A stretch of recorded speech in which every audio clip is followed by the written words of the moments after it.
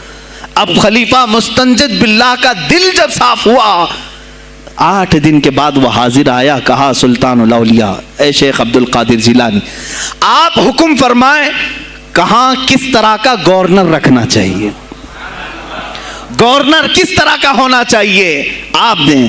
غوث پاک نے اپنے خلفاء کو حکم دیا کہ لسٹ بنائی جائے، اسلامی سلطنت میں گورنر کون ہوگا۔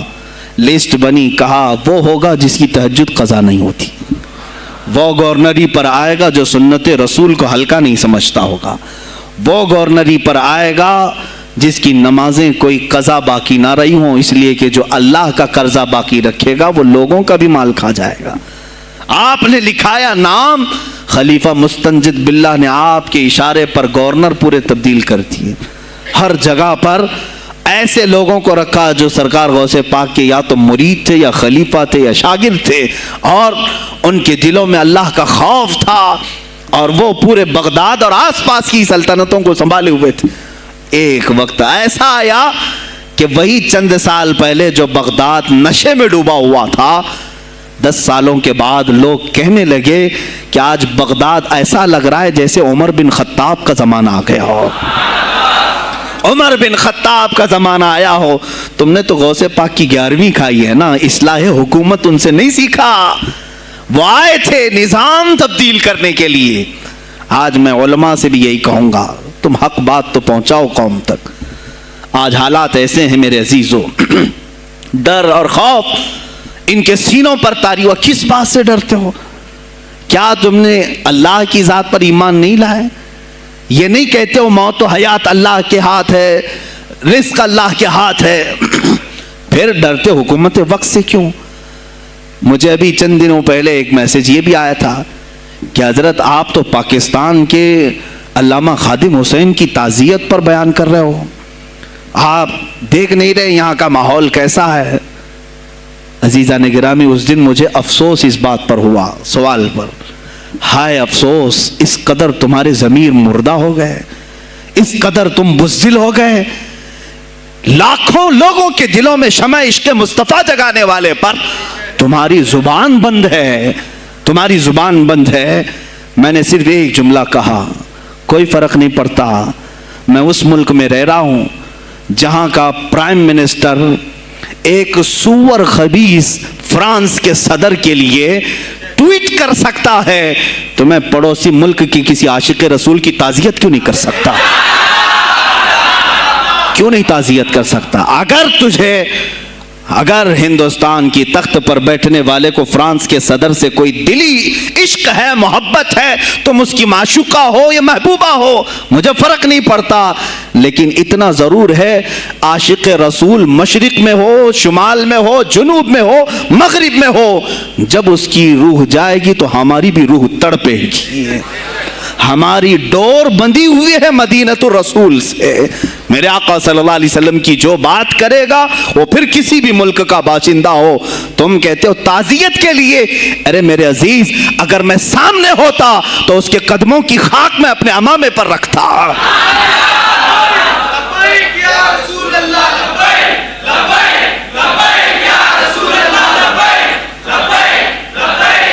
عزیزان گرامی وقار، یہ بہت خاموشی ہم نے اختیار کی، بہت خاموشی، کوئی بات نہیں۔ تم دیکھو گے حالات خراب ہونے کی جو شکایات آج کر رہے ہیں علماء، تم سب کے سب جاؤ گے۔ مجھے ابھی بچوں نے بتایا کوئی کانگریس کے لیڈر کا انتقال ہو گیا تو پیر صاحب تعزیت کے لیے باہر کھڑے ہو گئے، باہر آ گئے، ہم ان کی تعزیت کرتے ہیں۔ ڈوب مرو چلو بھر پانی میں، تمہاری گدی پہ ہی مر جاؤ۔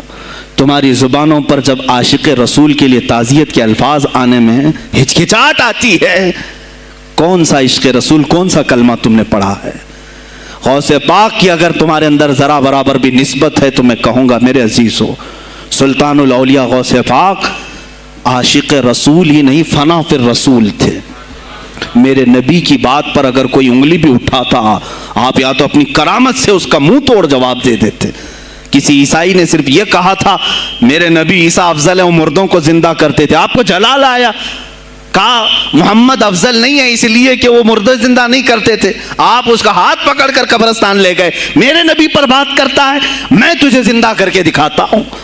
اپنی کرامت سے مردے کو زندہ کر کے دکھایا۔ اب بول کون افضل ہے، عیسیٰ افضل ہے کہ میں افضل ہوں؟ تو نے تو عیسیٰ علیہ السلام کو مردے زندہ کرتے دیکھا تو نہیں، لیکن عبد القادر کو سامنے دیکھا۔ غوث پاک نے کہا میں اپنا موازنہ عیسیٰ علیہ السلام سے نہیں کرتا ہرگز، لیکن یاد رکھنا میرے نبی پر اگر زبان کھولے گا تو عبد القادر اپنے قدم سے اس کو جواب دے گا۔ وہ جواب دیتے، آپ کی زندگی ناموس رسالت کی حفاظت کے لیے گزری ہے۔ سلطان الاولیاء غوث پاک رضی اللہ تعالیٰ عنہ کی بارگاہ میں جب ایک سوال آیا کہ لوگ کہتے ہیں نبی ہر جگہ کیسے حاضر ہو سکتے ہیں، آپ نے خود کر کے دکھا دیا۔ کوئی صاحب آئے، کہا ہمارے گھر دعوت ہے آپ تشریف لائیں، کہا ٹھیک ہے آتا ہوں۔